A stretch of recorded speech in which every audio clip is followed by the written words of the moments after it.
a land which now at the style surface telescopes French Rococo, English liberalism, and German Romantic, surging toward the 1900s like Gogol's Troika in Dead Souls. And Russia, art thou not too flying onward like a spirited troika that nothing can overtake? What terrifying onrush, what mysterious force never seen before? Ah, horses, what horses? Is the wind hidden under your manes? Russia, whither? She gives no answer. The ringing of the bells melts into music. Everything on earth is flying by, and the other states and nations, with looks askance, make way and draw aside. The Troika is our clue to Gogol's plan that Dead Souls, study of Russia in social decay, should be the first of a regenerative trilogy. He is said to have written the second, a purgatory of transition, but burned it dissatisfied, and again, after painful rewriting, by mistake. The third, the Paradiso, was not attempted.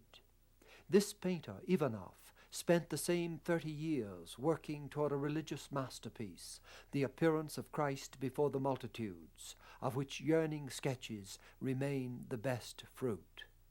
Dostoevsky, too, who shifted crime and punishment from suicide course to salvation, intended a trilogy, of which the present Brothers, centered in Ivan, would be the inferno of a pan-Slavic ascent of Russia tried and saved.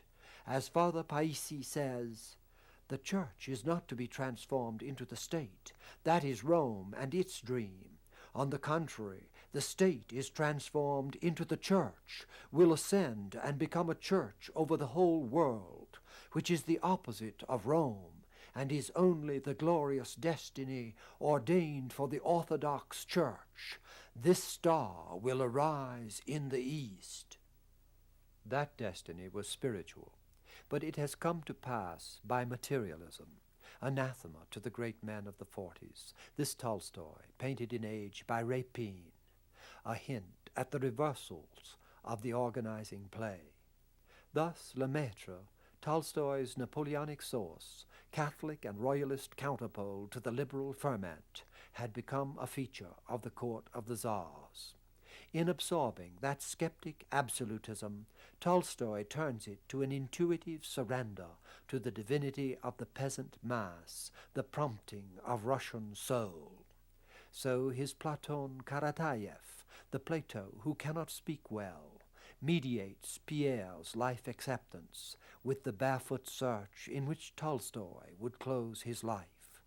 But for Kutuzov's enactment of the Slavic will, already wrenched from Lemaitre's Machiavellian power politics, to incorporate itself by a further antinomy, the proletarian iconoclasm of Marx, for an actualization, the converse of Father Paisi's dream, is a dialectic the aristocrats of Russian soul could hardly have anticipated.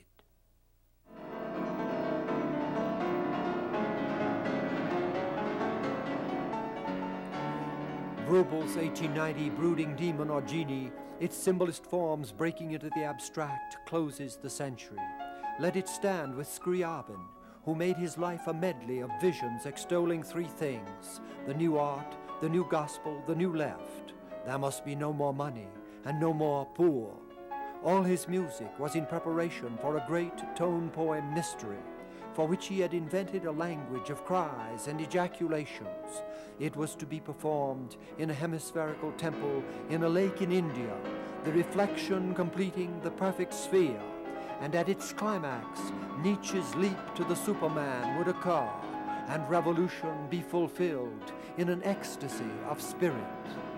Though he had bought a cork helmet to explore the site, the World War, as with Thomas Mann, Hesse, and so many, intervened, turning the poem of fire to a baptism grosser than those post-romantics had conceived.